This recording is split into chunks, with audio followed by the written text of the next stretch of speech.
Hello everyone! Sa bukid pala namin ay libre ang tubig. No need to pay the water. Ayan po.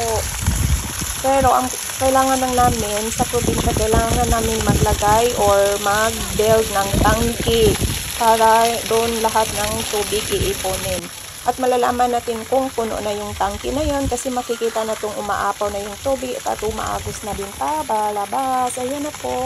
At saka yung makikita nyo dyan na ma-establish yung mento is ano yan, sa mga pamilya yan ng governor sa Cebu. At pwede na doon mag-apply yung mga walang trabaho dyan sa bukid na yan. Ayan, salamat kami sa governor namin at sa kanyang pamilya. At ito naman ay yung merkado namin sa Barili, South, Cebu South area. Ayan, under an ongoing construction yan. So, at least, safety na ang lahat ng mga may nagtitinda dyan, yung mga stall dyan na nagtitinda ng mga damit at iba't ibang prutas, gulay, yung mga, alam mo na.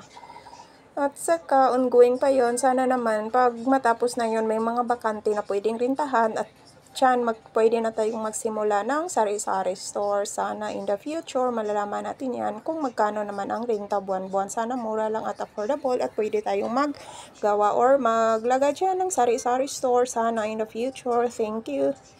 Ito naman, pagbaba mo lang ng airport, pag-uwi ka ng Pinas, kung dito kayo dadaan sa SRP, ayan po yung bagong bridge sa Mactan. Pero nabilong yan, yung dulo niyan is yung SRP na to airport. Yan lang po. Thank you for watching.